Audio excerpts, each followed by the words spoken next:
June 1944. 3 German soldiers stood in a Canadian processing camp, trying to understand what they had just heard. A guard had spoken to another prisoner in perfect German, not broken German, not German with an accent, perfect High German, the kind you would hear in Berlin or Munich. The 3 men looked at each other with confused faces. They had been told the Canadians were brutal colonials who barely spoke English, let alone German. Yet here was a guard speaking their mother tongue as naturally as breathing.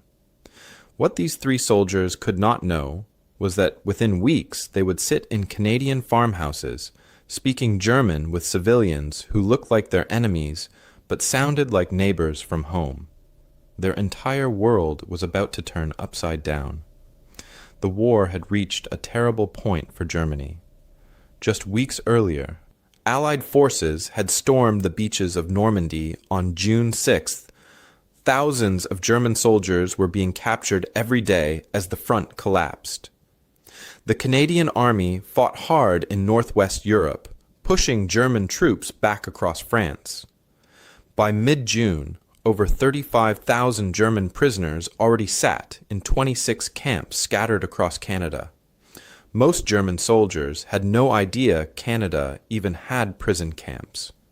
They knew nothing about this distant country except what Nazi propaganda had told them. And the propaganda had been clear. If you are captured, the enemy will torture you. They will execute you. The Allies show no mercy. Fight to the death rather than surrender. The Canadians are especially brutal, the propaganda said. They are primitive people from a frozen wilderness, culturally inferior, driven by British imperialism to destroy the superior German race. Better to die fighting than fall into their hands. Feldwebel Ernst Hoffmann was 34 years old. Before the war, he had been a schoolteacher in Königsberg, a beautiful city in East Prussia. He taught history to children and loved his work. In 1940, the German army drafted him. He did not want to fight, but refusing meant prison or worse. Ernst believed what his government told him. He thought Germany was defending itself. He thought the Führer was making Germany great again. He was not a fanatic, but he trusted his leaders. The Canadians captured Ernst near the French city of Caen. His position was overrun on June 7th. He fought until his ammunition ran out, then raised his hands in surrender. He expected a bullet. Instead, the Canadian soldiers gave him water and bandaged a cut on his arm. They searched him roughly, but did not beat him. Ernst kept a small diary hidden in his boot. The Canadians never found it.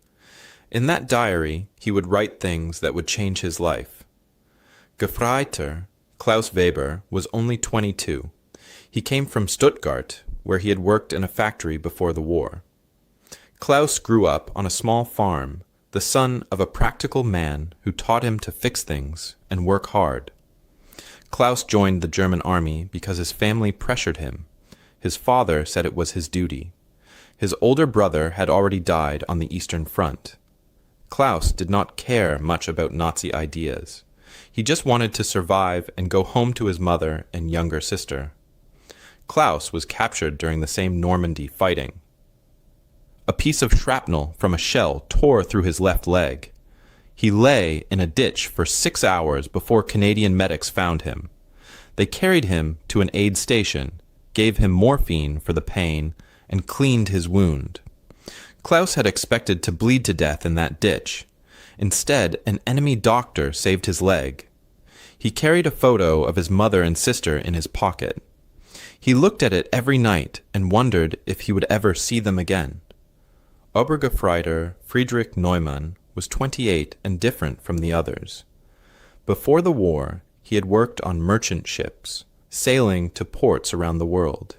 He had seen England, France, even America. Friedrich knew the Nazi propaganda was probably lies, but he kept quiet about it. Speaking against the government meant death.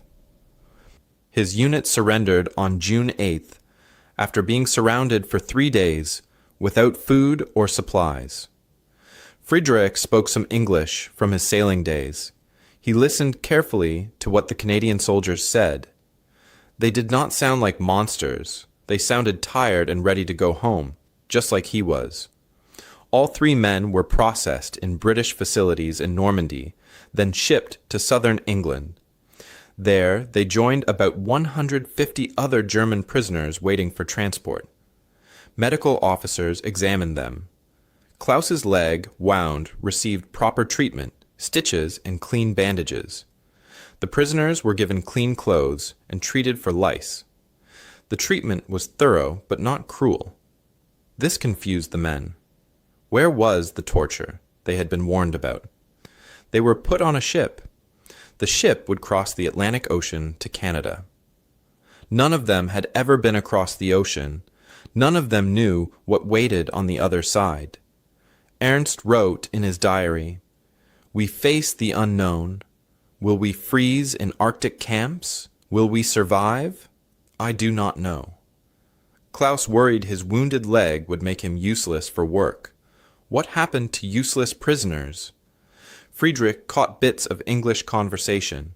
He heard guards mention Ontario and farms. But what did that mean? The 3 men stood on the deck as the ship prepared to leave. They watched the English coast disappear behind them. The Atlantic Ocean stretched ahead, endless and gray. They were prisoners of war, heading to a country they knew nothing about, expecting the worst. What came next would change everything they believed about the world. Early July 1944. The ship left England and headed west across the Atlantic Ocean. The journey would take 8 days. Ernst, Klaus, and Friedrich were packed below deck with about 850 other German prisoners. The space was cramped. Rows of bunks lined the walls, stacked 3 high. The air smelled like metal and unwashed men. The constant rumble of the ship's engines shook everything. Ernst could taste salt on his lips from the ocean spray that came through the ventilation shafts. But something was wrong. Or rather, something was not as terrible as they expected. Each prisoner had his own bunk with a thin mattress. There were toilets that worked, sinks with running water. Organized meal times happened 3 times every single day. 3 times. Ernst could not believe it. For breakfast, they received porridge, bread, and coffee. For lunch, soup with vegetables and sometimes chunks of meat. For dinner, more bread, more soup, sometimes beans or potatoes. Ernst wrote in his hidden diary that night, "We are eating more in 1 day than our frontline troops received in 3 days in France." He stared at the words after writing them. Was he exaggerating? No. He remembered the hunger in France, the supplies that never came, the thin soup that was mostly water. Here, on an enemy prison ship, he was eating better than he had eaten as a free German soldier. Klaus noticed something else. The guards were not cruel. They did not beat the prisoners. They did not scream insults. Mostly they looked bored. They walked their patrols with tired faces, probably wishing they were home with their families. When prisoners got seasick from the ocean waves, the guards brought buckets and gave them water. One young guard even brought medicine for a prisoner who could not stop vomiting. Klaus watched this happen and did not understand. These were the brutal colonials? They seemed like ordinary men doing a job they did not particularly enjoy. The guards let prisoners come up on deck in small groups for fresh air. Ernst stood at the rail one afternoon, watching the endless ocean. The water was gray and choppy.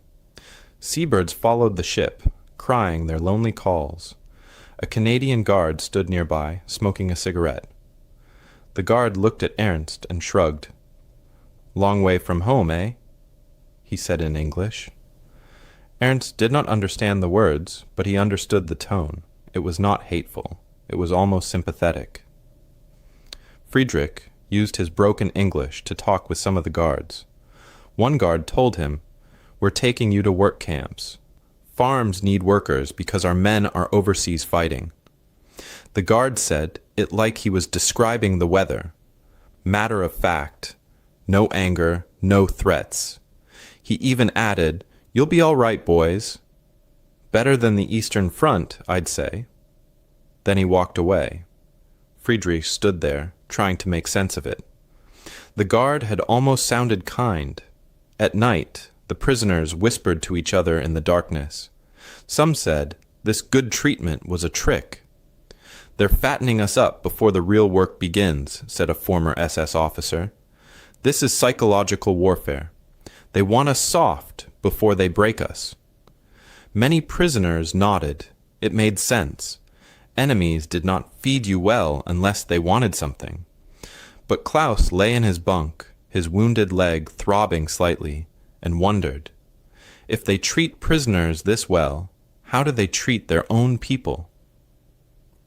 The thought troubled him because he did not want to know the answer. Mid-July. The ship arrived in Halifax on Canada's east coast. The prisoners were marched off the ship and through parts of the city to reach the train station. Ernst stared at everything. The harbor was full of ships, both military and commercial. Cranes loaded and unloaded cargo. Workers shouted to each other. The city behind the docks looked normal, more than normal. It looked untouched by war. Buildings stood intact. Stores had goods in their windows. Civilians walked the streets in clean clothes. Children played on a corner, laughing.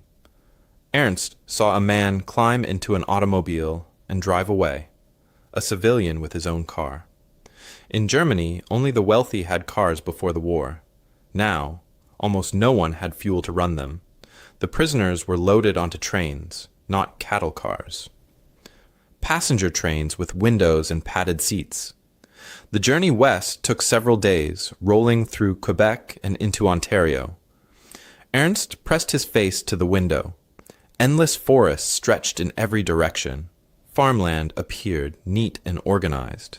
Small towns passed by, each with a church steeple, tidy houses, and paved streets. Everything looked prosperous. Everything looked peaceful. Klaus counted automobiles. "I've seen 40 cars today," he whispered to Friedrich. "How can farmers afford automobiles?" Friedrich had no answer. He was too busy staring at the landscape, comparing it in his mind to the bombed German cities he had left behind. Here, nothing was destroyed. Here, everything worked. The train stopped several times for meals. Guards handed out sandwiches, fresh apples, and hot coffee. Canadian soldiers boarded at one stop, heading to their training bases. They were well-equipped, well-fed, and joking with each other. They looked confident. They looked like men who expected to win. Ernst wrote in his diary as the train rolled on, "Everything we were told was a lie. But which lies? How many lies?" Klaus slept fitfully, his leg treated twice by a medical officer who rode the train. Friedrich stared out the window into the growing darkness, thinking about the world he thought he knew, and the world he was discovering. The train began to slow. A guard announced they were approaching their final destination, Camp 20, near a town called Bowmanville in Ontario. The three men looked at each other. Whatever came next, they would face it together. Late July 1944, the train stopped at a small station outside Bowmanville, Ontario. 120 prisoners climbed down onto the platform. Guards directed them into trucks for the short drive to Camp 20. Ernst looked out the back of the truck as they drove. Farmland stretched in every direction. Corn grew tall in the fields. Cows grazed in green pastures. Nothing looked frozen or barren or harsh. This was supposed to be a wilderness? The camp appeared ahead, 30 acres surrounded by barbed wire fences. Wooden watchtowers stood at each corner. Guards watched from above. Barracks buildings sat in neat rows inside the fence. Ernst's first thought surprised him. This looks like a military base, not a punishment camp. It looked organized, professional, almost ordinary. The gates opened and the trucks drove inside. The prisoners were told to line up. A Canadian officer read the rules in German through a translator. Each man would receive 2 sets of clothing marked with red patches to show they were prisoners. They would get toiletries, blankets, and a small wooden box for personal items. The officer explained the schedule: work details, meal times, male privileges. The tone was firm, but not hostile. "You are prisoners, but you will be treated with dignity," the officer said. "The Geneva Convention will be strictly observed." Ernst did not know what the Geneva Convention was. He would learn it was an international agreement about treating prisoners humanely. The Nazis had told their soldiers the Allies ignored such agreements. Another lie. Guards led the prisoners to their barracks. Ernst, Klaus, and Friedrich were assigned to the same building. They walked inside. The building was wooden, about 40 feet wide and 100 feet long. It was divided into 4 rooms. 20 men would sleep in each room. Ernst counted the bunks. Each man got his own bunk with a real mattress. There was a heating stove in the corner for winter. The windows had actual glass in them. Klaus whispered, "This is better than our barracks in France. We had 40 men in a space this size." The washing facilities were down a short path. Hot and cold running water came from the taps. Real soap was provided once a week. Friedrich turned the hot water tap and watched steam rise. "We haven't had hot water since basic training," he said quietly. A guard showed them the camp layout. The mess hall could seat 400 men at once. The recreation yard had a soccer ball and volleyball net. There was a medical building with a Canadian doctor and German prisoner doctors who helped him. A library held books in German, though no political books were allowed. Workshop buildings stood ready for camp maintenance work. A canteen sold items if prisoners earned credits from working. Then came dinner, the first meal. Ernst sat at a long wooden table with other prisoners. Guards brought out plates of food, pork, boiled potatoes, cooked carrots, thick slices of bread with butter, hot coffee, an apple for dessert. Ernst stared at his plate. He picked up his fork slowly, almost afraid the food would disappear. He ate half the pork, some potatoes, a piece of bread. Then he stopped. He could not finish. His stomach was not used to this much food.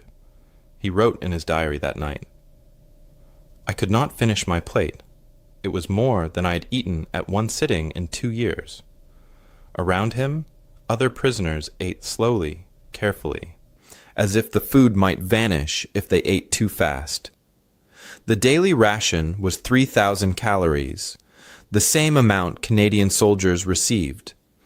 Klaus had heard from other prisoners that German frontline troops were supposed to get 2,000 calories, but supplies rarely reached the front lines. Most days, soldiers ate much less. Klaus whispered to Ernst, "Our troops are starving while we eat like this?" The weekly menu rotated: meat 4 times a week, fish once, cheese, eggs, vegetables, bread at every meal. The abundance was staggering. The next morning, Klaus's wounded leg was examined. A Canadian doctor looked at it, touched it gently, asked questions through a translator. He prescribed medicine and clean bandages. The medicine was given freely, no cost, no forms to fill out. The medical clinic operated twice a week. There was even a dentist. 3 days later, Ernst watched another prisoner double over in pain. The man had appendicitis. Guards rushed him to a civilian hospital in Bowmanville, 3 miles away. The man had surgery that same day. 2 weeks later, he returned to camp, fully healed. The Canadians had saved his life without hesitation. Ernst struggled to understand. Everything he expected was wrong. He expected starvation. He was eating more than ever. He expected freezing cold. The barracks had heat. he expected torture. He received medical care. He expected brutality. The guards were professional and distant, not cruel. Friedrich noticed it too. They don't hate us, he said. They don't even seem very interested in us. Some prisoners refused to believe what they were experiencing. A hardcore Nazi prisoner insisted, "This is temporary. A trick to make us weak and compliant before the real treatment begins." Others nodded. It was easier to believe that than to accept that everything they had been taught was false. That first night, Ernst lay in his bunk, unable to sleep. Around him, German voices whispered in the darkness. Someone said, "Tomorrow we start work details. That's when we'll see their true nature." Klaus's leg throbbed, but the pain was manageable because of the medicine. Friedrich stared at the wooden ceiling, thinking about the well-fed guards, the organized camp, the medical care that came without cruelty. Ernst thought one thing over and over. What kind of war is this? What kind of enemy treats prisoners this way? And if they were this wrong about the Canadiens, what else were they wrong about? August 1944. The work assignments began. Camp officials divided prisoners based on their skills and health. Ernst was assigned to an agricultural work team. Local farms needed workers because so many Canadian men were overseas fighting. Klaus, still healing from his leg wound, joined the camp maintenance crew. Friedrich was sent to a lumber operation 15 miles north of the camp. Each prisoner would earn 25 cents per day in Canadian money. The money went into an account they could use at the camp canteen to buy tobacco, writing paper, toiletries, and small treats. Every morning at 6 o'clock, a truck picked up Ernst and 11 other prisoners. They drove to a farm outside Bowmanville. The farm was 200 acres of dairy cows and grain fields. It belonged to a man named Jacob Rempel. He was 56 years old with weathered hands and a kind face. On the first morning, Rempel walked up to the prisoners as they climbed out of the truck. He looked at them and smiled. Then he spoke. "Guten Morgen, Männer. Willkommen auf meiner Farm." Good morning, men. Welcome to my farm. In German, perfect German. Ernst froze. He thought he had misheard. The other prisoners stared. Rempel continued speaking in German, his accent slightly different, but the language clear and natural. He explained the day's work. He showed them the dairy barn, the fields that needed harvesting, the tools they would use. Ernst could barely focus on the words. His mind was spinning. How does a Canadian farmer speak German? At lunch, Rempel's wife Maria brought food to the workers. She also spoke German. She smiled at the men and said in their language, "You must be hungry. Please eat." Ernst finally found his voice. He asked Rempel, "How do you speak German?" Rempel sat down on a fence post and explained. His family came to Canada from Russia in 1924. Before that, they lived in Mennonite colonies near the Black Sea. Mennonites were a religious group that spoke German and farmed together. Thousands of Mennonite families had left Russia to escape oppression. They came to Canada and built new communities. In Ontario, Manitoba, and Saskatchewan, about 200,000 German speakers now lived. They had maintained their language, their culture, their traditions. Ernst felt dizzy. Nazi propaganda had always said that Germans living in other countries were oppressed minorities. They were suffering under inferior governments. They yearned for the Reich to rescue them. But here was Jacob Rempel, owning 200 acres of good farmland, living in a solid house, speaking German freely without fear. Rempel explained more. "We left Russia to escape oppression. Here we have freedom, religious freedom, economic freedom, personal freedom.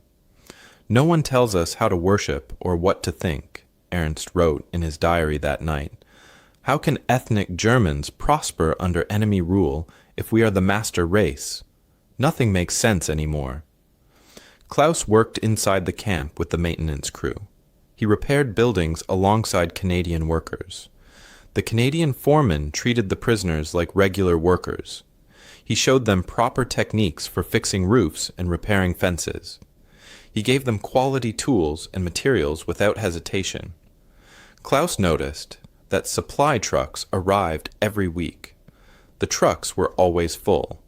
There were no shortages of anything. The guards talked during breaks about their lives.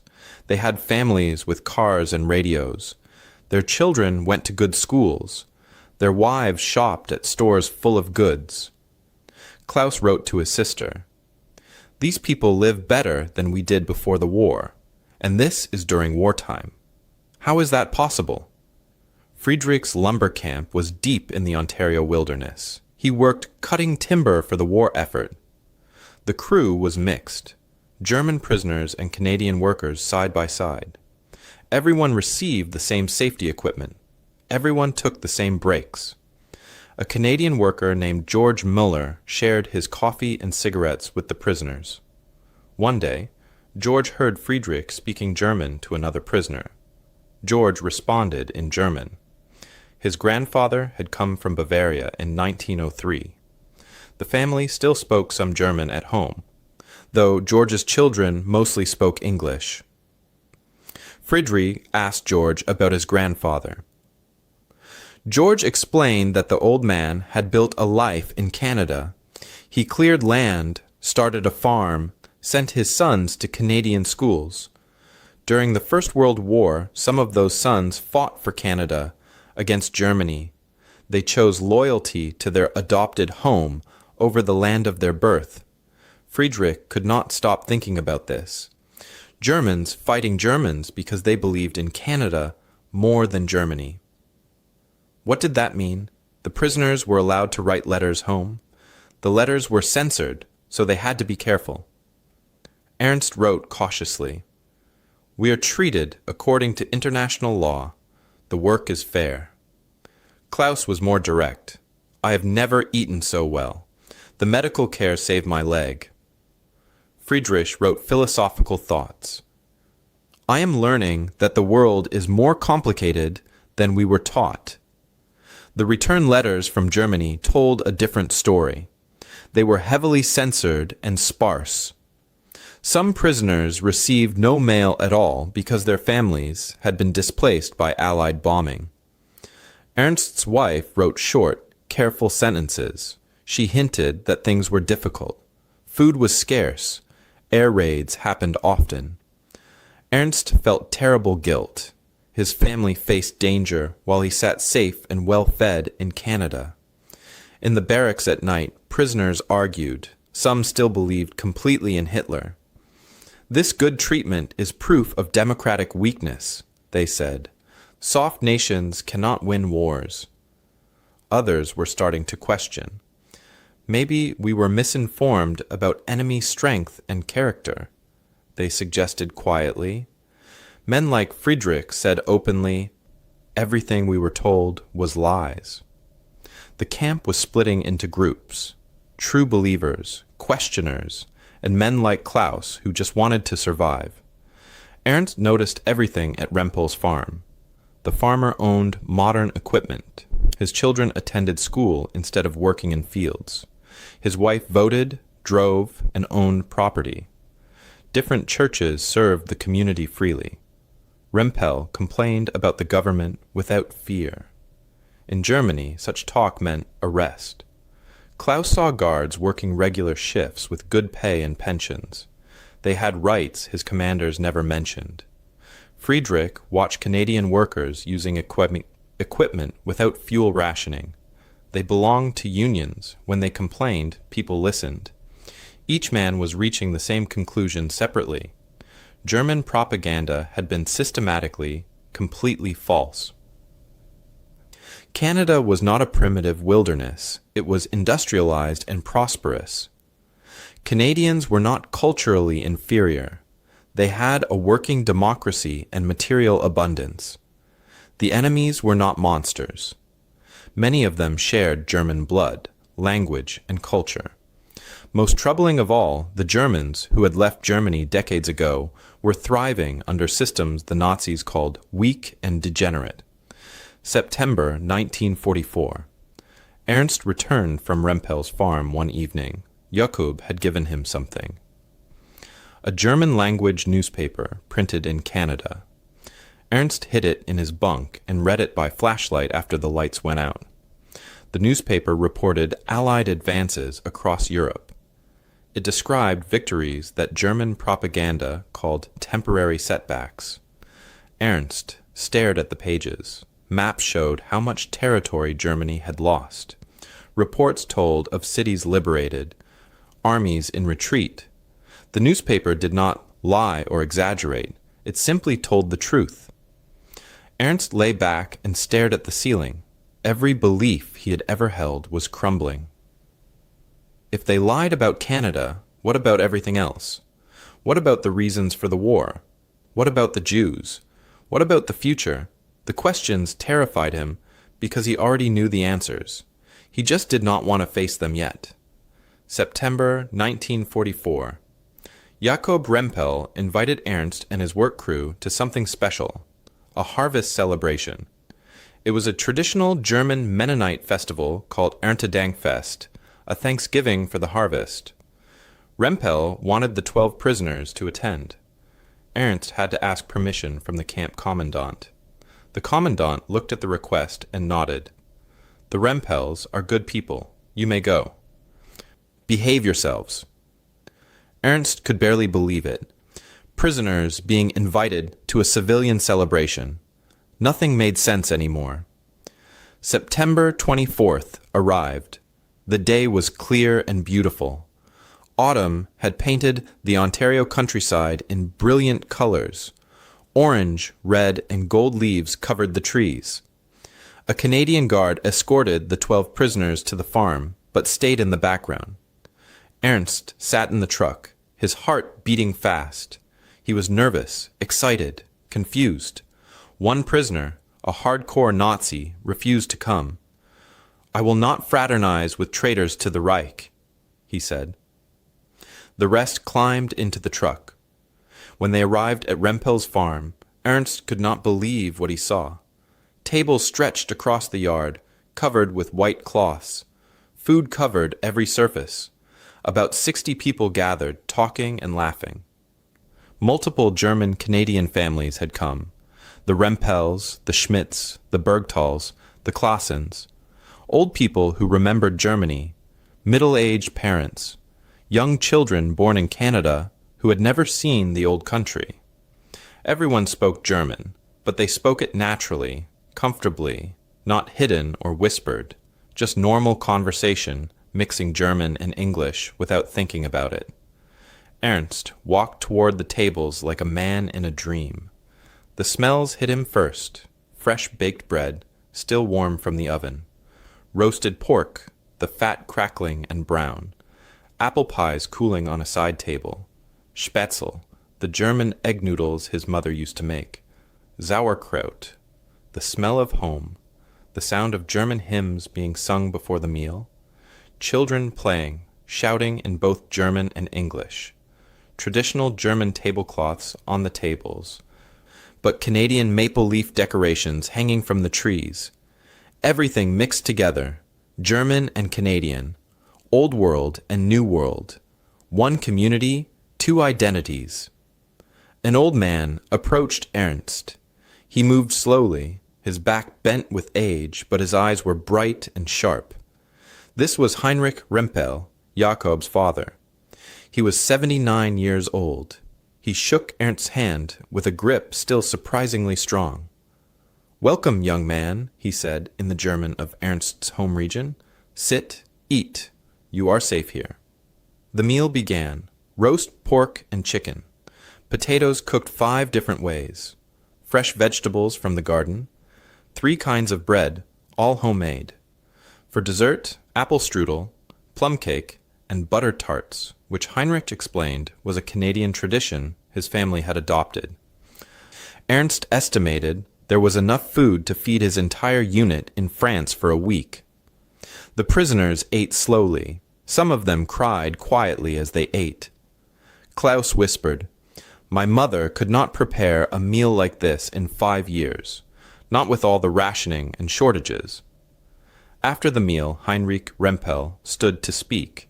He looked at the prisoners, and his voice was gentle but firm. "I want to tell you boys something," he said. "I left Germany in 1905. I was 30 years old. I saw no future there. The Kaiser's government was rigid and harsh. There was poverty, a strict class system that kept people in their place, constant militarism. No opportunity for a common man like me. Canada offered land, freedom, a chance to build our own community with our own hands." Heinrich described his journey. He sailed to Halifax with $20 and a strong back. He settled in Ontario and cleared 80 acres of forest by hand. He built a farm. He raised 6 children. Now he had 15 grandchildren. "I never regretted leaving," he said. "Germany was my birthplace. But Canada became my home. This country gave me what Germany never would. True freedom." Jakob Rempel stood next to his father. "My father arrived with almost nothing," Jakob said. "Now we own 200 acres. We have modern equipment. We send our children to university. In Germany, as Mennonites, we were always outsiders, barely tolerated. Here, we worship freely. We speak our language. We participate in government. We belong." He pointed to a young man in a Canadian Army uniform who was home on leave. "This is my son Carl. He chose to serve Canada in this war. The irony was not lost on anyone. A German Canadian fighting against Germany to defend Canada." Heinrich turned to Ernst directly. His old eyes looked into Ernst's soul. "Young man, what did they tell you about us? About Germans living abroad?" Ernst felt his throat tighten. He answered honestly, "That you were oppressed, that you yearned to return to the fatherland." Heinrich laughed, but it was a sad sound. "Return? We fled. The fatherland offered us nothing but forced military service and contempt for our religious beliefs. Canada gave us what Germany never would, real freedom, the freedom to think, to believe, to build our own lives." In that moment, something broke inside Ernst. It was like a dam bursting. Every belief he had carried into this war shattered like glass hitting stone. He felt tears on his face and didn't try to hide them. Everything, all of it, lies, the master race, the oppressed Germans abroad, the need for living space, the righteousness of the cause, all lies. He knew it completely and totally in that instant. There was no going back from this knowledge. Maria Rempel noticed Ernst's distress. She sat beside him and spoke gently in the low German dialect of his mother's home region. "You are far from home. This must be confusing and painful. Would you like to talk?" Ernst could not speak. He just shook his head. Maria patted his hand like a mother comforting a hurt child. She handed him a small package wrapped in brown paper. "Some cookies, soap, and writing paper. For you and your friends in the camp." This simple maternal kindness from the enemy devastated him more than any harsh words could have. Klaus spent the afternoon playing with Rempel children. They switched between German and English without thinking about it, laughing as they kicked a ball around the yard. Klaus realized these children were fully Canadian, but proudly German. Both identities lived together in them without conflict. Friedrich talked politics with younger German Canadians. They explained Canadian democracy, how provinces had rights, how newspapers could criticize the government freely. Friedrich understood something profound. They have what we were promised but never given. They have what we thought we were fighting for. Evening came. The prisoners climbed into the truck for the ride back to camp. everyone was quiet. The Nazi prisoner who had refused to attend waited at the camp. Well, was it propaganda? Ernst could not answer. How could he explain? Klaus finally said, it was like being home, but better than home ever was. Friedrich added quietly, they are more German than we are, and more free than we have ever been. That night Ernst wrote the longest entry in his diary. His hand shook as he formed the words. Today I met Germans who left Germany and prospered. I met people who spoke my language but rejected my country's path. I met families who proved everything I was taught was false. I met the enemy and they fed me, welcomed me, showed me kindness I never showed others. God forgive us for what we have done. God forgive me for what I believed. He could not sleep. He kept seeing Heinrich's weathered face, saying those words. Canada gave us what Germany never would. The ideology did not just crack, it collapsed completely. Everything after this moment would be different. Ernst lay in his bunk and thought, I came here as a German soldier. What am I now? He did not know, but he knew he could never go back to the man he was before. Dawn broke over Camp 20. Ernst stood at the window watching the sun rise over the Canadian farmland. He thought about Jacob Rimpel plowing his fields, about Heinrich building a life with $20 and hope, about Maria's kind hands giving him cookies, about children playing in 2 languages without fear. The turning point had come. Not just a changed perspective, a complete transformation. Everything that came next would be measured against this day. The day he learned the truth, the day his world ended and a new one began. Hey, I'm sorry to interrupt you, but since I know my audience is often a bit older and my videos can be quite long, I might have something interesting for you. It is called the Relax Cushion, and it's specifically designed for long periods of sitting. So if you sometimes experience back, hip, or tailbone pain, make sure to check it out via the first link in the description. Oh, and by the way, then don't forget to also subscribe. Now back to the video. October 1944. The other prisoners noticed Ernst had changed. He stopped attending the secret Nazi ceremonies that some men held in hidden corners of the camp. He questioned propaganda openly during barracks discussions. Some prisoners became curious. They asked him what happened at the farm. Others grew hostile. They called him weak, corrupted, a traitor. Klaus watched Ernst quietly and understood. You saw something out there that changed you, he said. Ernst nodded. Friedrich recognized a kindred spirit. Welcome to reality, friend. The camp was splitting into groups. About 30% were hardliners. They still believed in Hitler completely. They viewed any cooperation with Canadians as treason. A former SS officer named Karl-Heinz Bauer led them. They maintained Nazi hierarchy inside the camp. They tried to enforce discipline on other prisoners. They threatened men who questioned too much. After the war, there will be consequences for collaborators, Bauer warned. They kept lists of prisoners they considered traitors. Ernst's name was added to that list. About 50% of the camp were moderates or questioners. These were men like Ernst, who had experienced something that made them doubt.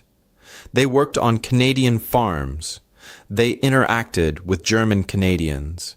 They quietly shared observations during recreation time. They passed around newspapers. They were beginning to understand the war was lost. They struggled with what that meant for Germany and for themselves. They formed small discussion groups in the yard, speaking in low voices about democracy, freedom, and truth. About 20% were survivors. Klaus fit into this group. I just want to live through this and go home, he said. These men had no strong beliefs either way anymore. They focused on daily survival and small comforts. They avoided political discussions. They wrote neutral letters home. They worked hard, followed rules, and caused no trouble. They wanted to be invisible until the war ended. Ernst began attending educational programs the camp offered. A Canadian schoolteacher came twice a week to teach English. Ernst sat in the front row, learning words and phrases. The teacher also taught Canadian history, government structure, and constitutional law. Ernst was shocked to learn that freedom of speech, press, and religion were written into law, protected rights that the government could not take away. The teacher explained that during the First World War, Canada had treated German Canadians harshly. Some were sent to internment camps just for their ethnicity. But Canada had learned from that mistake. This time, German Canadians were treated as full citizens. Their language and culture were respected. Ernst wrote in his diary, "They learn from their errors and change. We deny our errors exist and repeat them." Ernst wrote letters home to his wife. He had to be careful because all letters were read by censors. "I am learning much here. Some of what we believed was incorrect." He could not say more. Her response arrived in November. She described Allied bombing of a nearby city. She mentioned neighbors who had been relocated. Ernst understood. They were Jewish. She wrote that Father Wilhelm, their local priest, had been taken away for speaking carelessly. Ernst realized his wife was afraid to write honestly. That fear itself revealed everything he needed to know about which side was truly free. Klaus's journey was quieter, but just as deep. His maintenance work gave him access to the camp library. He found German language books about Canadian immigration history. He read accounts of German settlers building new lives in the wilderness. His conclusion was simple. People left Germany because it failed them. They succeeded because Canada did not fail them. He wrote to his sister, "When I return, maybe we should consider leaving too." Her response came in late October. It destroyed him. Their father had been killed in an air raid on October 12th. Klaus sat on his bunk holding the letter, shaking. His grief mixed with rage, but rage at who? At the Allies who dropped the bombs? Or at the regime that started the war and brought those bombs to Germany? He did not know. He could not separate the two anymore. Friedrich worked at the lumber camp with George Müller every day. George's grandfather had fought for Bavaria in the Franco-Prussian War. But George's father had rejected militarism and left Germany in 1903. George said, "My grandfather killed Frenchmen for German glory. I cut timber to feed my family. Which life has more meaning?" Friedrich began rethinking everything he had believed about nationalism, duty, and obedience. He concluded that loyalty to abstract ideas had cost millions of lives. Loyalty to people, to community, to conscience, that was what truly mattered. November came. Bauer and his loyalists confronted Ernst in the barracks. "You have been corrupted by enemy propaganda," Bauer said. "You betray the Führer." Ernst looked him in the eye. "I have been awakened by truth. I betrayed myself by following lies." Other prisoners moved between them before fists could fly. The Canadian Guard separated the groups.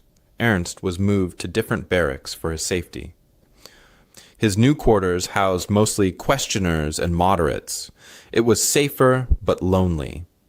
The three men understood things now that they had not understood before. About propaganda, Ernst realized every single thing they were told about the enemy was false. Therefore, what else was false? He understood that dehumanizing enemies was a deliberate strategy to enable atrocities. If you could make soldiers believe the enemy was subhuman, you could make them do terrible things. About power, Friedrich saw that totalitarian governments require absolute control of information. Democracies permit free inquiry and criticism. Now he understood why. Germany was strong through fear and coercion. Canada was strong through consent and participation. Which kind of strength endures? About their homeland, Klaus realized Germany claimed it needed living space. But Rempel had carved a farm from Canadian wilderness. The issue was not space, it was choice. The war was not necessary, it was chosen. The Canadian guards noticed the changes in prisoners. One guard said to Ernst, "Maybe you boys will go home and build a better Germany." Jakob Rempel continued inviting Ernst to the farm. He introduced Ernst to other German-Canadian families. Maria taught Ernst English phrases. "Please, thank you." "May I ask a question?"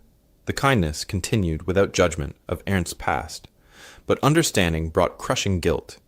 Ernst wrote, "If I now know the regime was evil, what does that make me?" Klaus struggled. "My father died for this. Do I dishonor him by rejecting it?" Friedrich's haunting question, how many died because of what we believed? Ernst wrote to his brother, who was still fighting on the Eastern Front. He carefully suggested his brother should rethink some assumptions. The response came in December. His brother was angry. He called Ernst a traitor. He said Ernst had gone weak in captivity. The distance between them was now unbridgeable. Klaus wrote his mother asking her to leave the city and move to the countryside where it was safer. She responded that it was impossible, no transportation, no resources. She had to stay. Friedrich wrote his former girlfriend with philosophical questions about meaning, duty, and truth. She wrote back that she was engaged to another man. She did not understand his strange questions. December brought news. The German army launched a counteroffensive in the Ardennes forest. The Battle of the Bulge. Hardliners in the camp celebrated. The Reich will triumph. Victory is still possible. Ernst and the moderates were devastated. More death for nothing. More young men dying for a lost cause. The Canadian Guards provided newspaper updates. The Allied response was overwhelming. German progress stopped. The offensive failed. It was clear which side was winning. Ernst, Klaus, and Friedrich met regularly in the recreation yard. They formed a pact. Whatever happens, we will remember the truth. We will not let ourselves forget what we learned here. They understood something profound. Ernst said it first. "I thought I was imprisoned, but I am the freest I have ever been, free to think." Klaus added, "My body is captive, but my mind is finally my own." Friedrich finished the thought. "We were not captured by the Canadians. We were rescued from our own ignorance." Christmas 1944 arrived. The Canadians allowed prisoners to celebrate. The Red Cross provided a special meal: turkey, vegetables, desserts. German-Canadian church groups visited with gifts. The prisoners sang carols in German. Ernst participated, but heard the words differently now. Silent Night took on new meaning: peace on earth. Could it actually be possible? Could humans choose peace instead of war?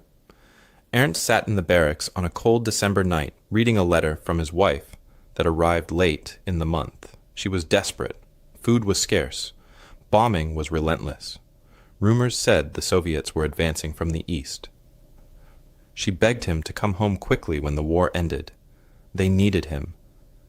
Ernst wept. He wanted to help his family, but he knew what awaited Germany: defeat, occupation, reckoning. He was torn between his transformed beliefs and his duty to his family. Klaus sat beside him. "We will go home, but we will be different men than those who left." Friedrich put his hand on Ernst's shoulder. "And maybe that is what Germany needs: men who have learned the truth." Late April 1945, rumors spread through Camp 20 like wildfire. Hitler was dead. The prisoners whispered the news to each other, some in shock, some in disbelief. On May 7th, the camp commandant made an official announcement. Germany had surrendered unconditionally. The war was over. The hardliners stood in stunned silence or denied it was true. The moderates felt relief mixed with grief. The survivors felt anxious about what came next. Ernst grieved for his country, but felt relief the killing had stopped. Klaus wept for his father, who died for a lost cause. Friedrich simply nodded. As expected, now the reckoning begins. Days later, the Canadian Guards gathered all prisoners in the mess hall. They set up a film projector and screen. The guards' faces were grim. "You will watch this," the commandant said. "All of you, no exceptions." The film began, footage from liberated concentration camps. Bergen-Belsen, Dachau, piles of skeletal bodies, mass graves, survivors who looked like walking skeletons, gas chambers, crematoria, the industrial machinery of death. Ernst felt his stomach turn. His hands shook. He wrote in his diary later, "The images, I cannot find words. My hands shake writing this." The scale of it was beyond comprehension. Millions murdered. Systematic extermination. Death factories. What they had suspected but could not prove was now undeniable, recorded on film, impossible to deny. The prisoners reacted in different ways. Bauer and the hardliners shouted that it was propaganda, allied fabrication to justify their war crimes. But the footage was too real. The emaciated bodies, the survivors' haunted eyes, the piles of shoes and eyeglasses, the evidence was overwhelming. Ernst felt physically ill. "We did this. Germans did this. I wore that uniform." Klaus refused to eat for 2 days.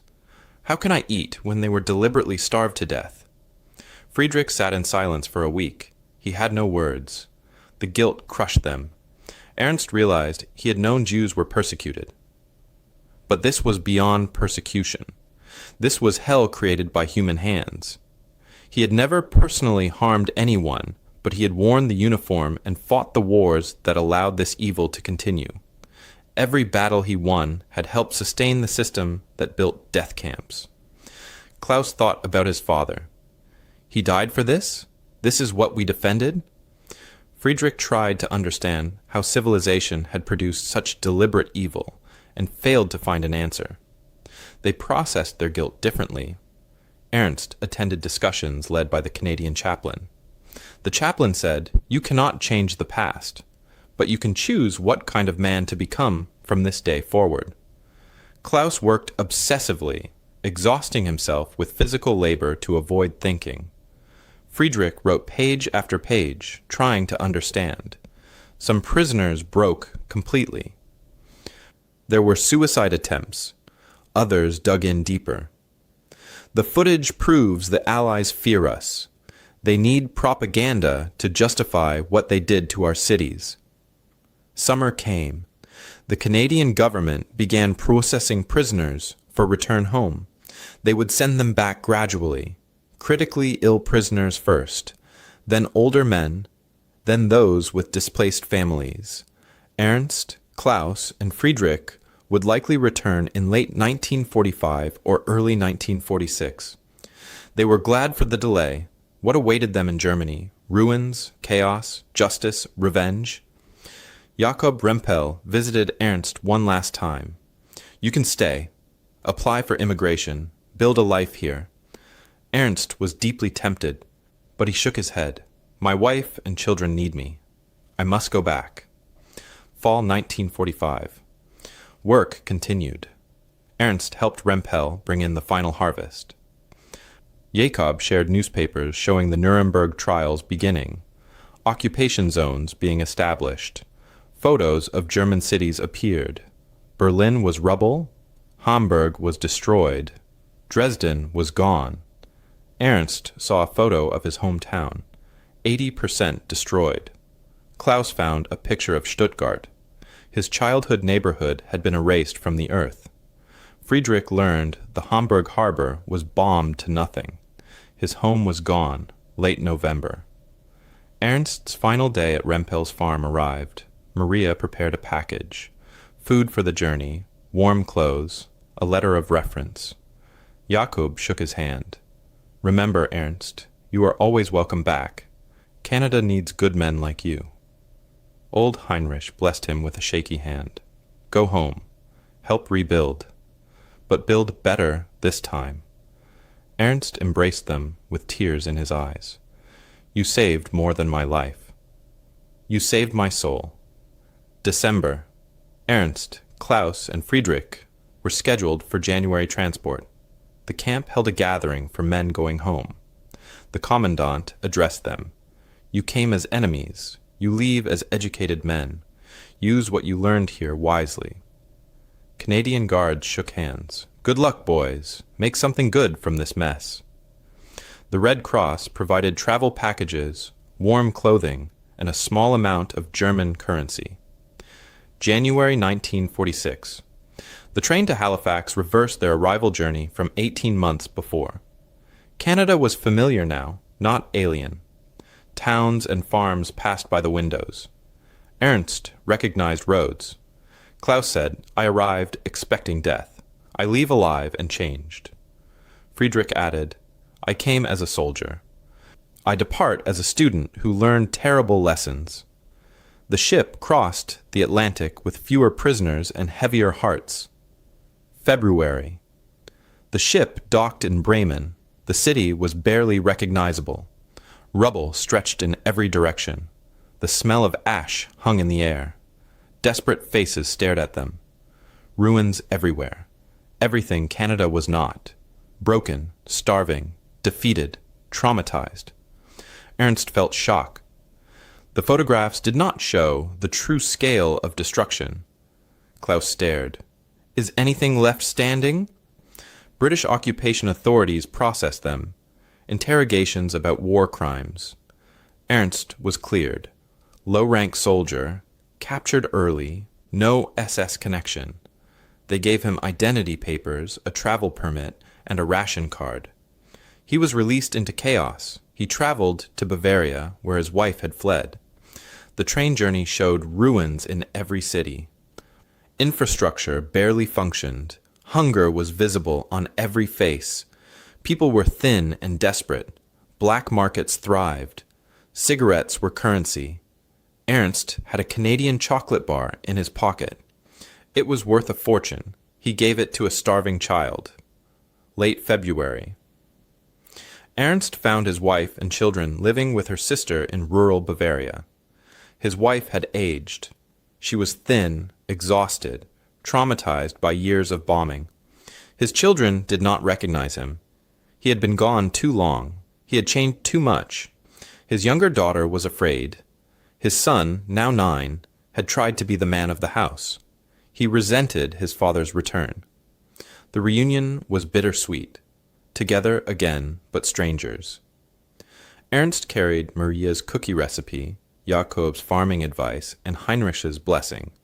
He also carried knowledge of the Holocaust, understanding of democracy, and guilt for his participation. Klaus brought skills learned in camp, English phrases, and hope that a better world was possible. But he also carried the burden of his father's wasted death and survivor's guilt. Friedrich carried philosophical understanding and commitment to truth, but also the trauma of concentration camp footage and knowledge of human evil. They faced immediate challenges, finding shelter among ruins, scrounging for food on inadequate rations, searching for work in a collapsed economy, facing investigation by occupation authorities, sometimes bearing the stigma of being former prisoners seen by some as cowards or collaborators, and the psychological challenge of adjusting to destruction after experiencing Canadian abundance. But they knew something others did not. Ernst said it clearly. Canada was real. This is real. The contrast shows what is possible. Klaus told his mother, I have seen how people can live. We do not have to accept this forever. Friedrich wrote to George Müller, "I am home. Home is hell, but I know hell is temporary because I have seen heaven." Spring 1946. Ernst stood in the ruins of the school where he once taught. The building was destroyed. Only partial walls remained. He found his old classroom. The blackboard still hung, cracked but present. He picked up a piece of chalk and wrote on it, "Truth is the foundation of freedom." Then he erased it before anyone could see. But he knew what he had learned in Canada would guide him forward. He turned toward the future with both dread and hope. 1946 to 1950.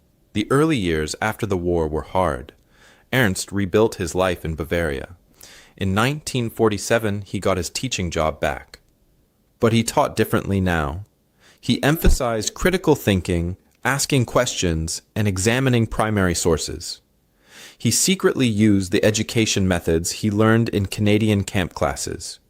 He applied the democratic principles Jakob Rempel had explained. His wife resented him at first. "You came home changed and distant, always questioning everything," she said. Slowly, Ernst shared his prisoner of war experience. The food, the kindness, the German Canadians who chose freedom over the fatherland. She resisted. "They were lucky. We suffered here. Do not compare us." But gradually she saw that his transformation helped him navigate the occupation intelligently. Klaus returned to Stuttgart and found his mother in a displaced persons camp. He used his Canadian maintenance skills to get a job with British occupation forces. He repaired buildings and worked on reconstruction projects. He saved money with a single goal: emigration. In 1947, he wrote to Maria Rempel asking about immigration procedures. She sent back sponsorship papers. Jakob was willing to sponsor him. Klaus made a plan: get his mother stable, then leave for Canada. His mother resisted. "Leave Germany? After everything we sacrificed to stay?" But Klaus was determined. Friedrich settled in Hamburg's ruins.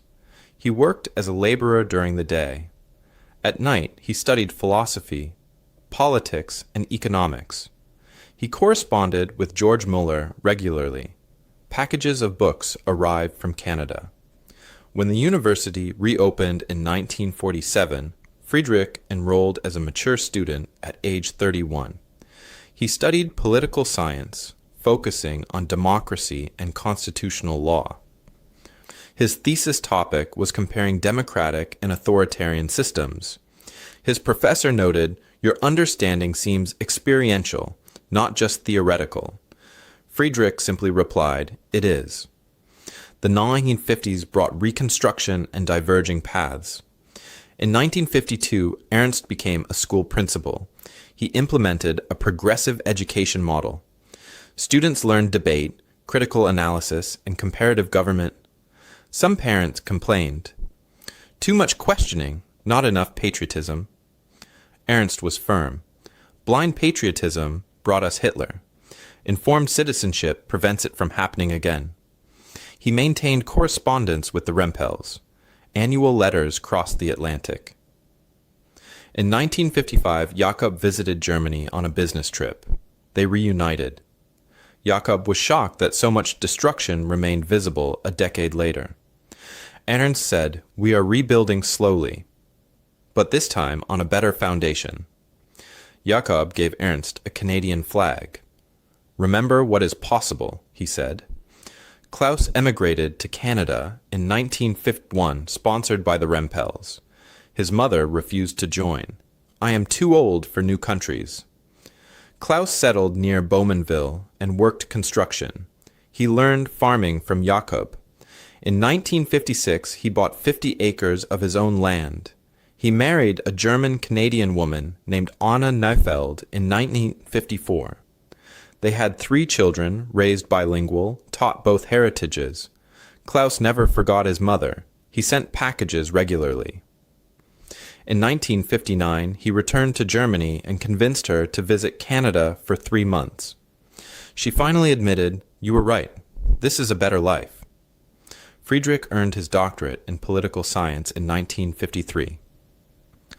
His thesis became a book called From Tyranny to Democracy: Lessons from Defeat. He never mentioned his prisoner of war experience explicitly, but it clearly influenced every page. In 1955, he joined the Social Democratic Party. He worked on policy development for democratic education, labor rights, and social programs. In 1957, he was elected to Hamburg City Council. Colleagues sensed he believed in democracy personally, not just politically. They were right. The 1960s brought reckoning with memory. In 1961, the Eichmann trial was televised globally. Ernst made his students discuss it. A student asked, "Why should we bear guilt for things before we were born?" Ernst answered, "Not guilt, responsibility, to remember, understand, and prevent." He showed them his diary from the day he saw Camp Liberation footage. The students were stunned. "You were there?" Ernst nodded. "I was part of the system that enabled it. That knowledge never leaves me." Klaus built a life between two worlds. By 1965, he was a Canadian citizen with a successful farm. His children asked, "Dad, are we German or Canadian?" Klaus answered, "Both, and neither. We are people who choose daily who we want to become." Friedrich became a national political figure by 1966, advocating for engagement with the East. Critics called him soft on communism. Friedrich responded, "I learned in Canadian captivity that former enemies can become friends, but it requires honesty, not hostility." When journalists discovered his background, he wrote, "I was a Nazi soldier. Canada taught me democracy. Germany must teach the world peace." 1975 brought reunion. Canada invited former prisoners for the 30th anniversary of war's end. Ernst, now 65, Klaus, 53, and Friedrich, 59, all attended. First time together since 1946. Camp 20 was now a historical museum. They walked through barracks and the recreation yard. They saw their names in the guest log from 1944. They had been boys. They became men there. Jakob Rempel attended at age 87. Maria was 82. Old Heinrich had passed away in 1968, but his descendants came. Ernst embraced Jakob. "You saved my life." Jakob shook his head. "No, we just reminded you of your humanity." Klaus brought his children. "Meet the man who taught me farming and hope." Friedrich introduced his wife. "These people showed me what democracy actually means." The event included testimonies. Ernst spoke. "I arrived believing lies. I departed knowing truth. That truth rebuilt my life." Klaus said emotionally, "I lost my father to Hitler's war. I found my future in Canada's kindness." Friedrich declared, "Democratic nations defeated dictatorship through strength, but they won hearts through humanity. That is the lesson." A Canadian filmmaker documented everything. The film, From Enemies to Friends, was broadcast in 1976. Ernst's interview was most powerful. "I learned more in 18 months as a prisoner than in 30 years as a free German." Ernst retired from teaching in 1981 after 34 years. Hundreds of former students credited him with teaching them to think, not what to think. He published his memoir in 1984.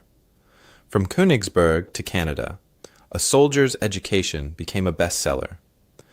Critics called it self-flagellating and unpatriotic. Defenders called it honest, necessary, and healing. Ernst said simply, "Truth is never unpatriotic. Truth is the foundation of healthy patriotism." Klaus lived quietly on his Ontario farm. In 1989, when the Berlin Wall fell, he wept watching television. His wife asked why. "Because I saw it coming in 1944. In that Canadian camp, I knew tyranny could not last. But so many died before freedom came." His grandchildren asked about the war. Klaus told them about the peace he found afterward. That is more important. Friedrich retired from politics in 1987 and taught at university.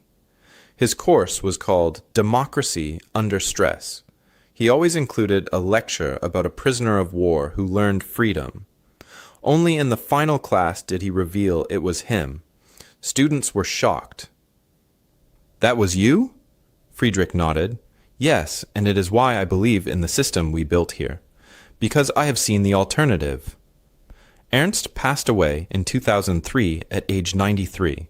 Former students and colleagues filled his funeral. His daughter read his final diary entry. June 1944, captured. September 1944, freed. The dates mark my transformation, not my imprisonment. He was buried with Jacob Rempel's Canadian flag. His headstone read, "Teacher, Soldier, Seeker of Truth." Klaus was interviewed in 2005 at age 83 for a Canadian War Museum project. Asked about the war's most important moment, he said, "When Maria Rempel spoke to me in German with kindness, not hatred. That moment taught me enemies are made, not born, and they can be unmade the same way." Asked if he was German or Canadian, he answered, "I consider myself a human who learned humanity from people I was taught to hate." Friedrich passed in 2006 at age 90. The German Chancellor eulogized him. Friedrich Niemann embodied democratic Germany. He learned hard lessons so we would not have to. His final recorded lecture said, "Democracy is not inherited. It is practiced. My generation learned that through catastrophe. Yours must learn it through commitment. 3 men, 3 paths, 1 truth. Enemies can become friends. Propaganda defeats itself when exposed to reality. Humanity transcends nationality. Defeat can lead to renewal. Education liberates. Kindness transforms. Truth heals." The Rempel family still farms in Ontario. They maintain connections with Ernst's descendants in Germany. Students exchange visits annually through the Rempel-Hofmann Fellowship. Building bridges through understanding. Klaus gave his last interview in 2010 at age 88. People ask if I am bitter about being captured. I tell them captured yes, but imprisoned no.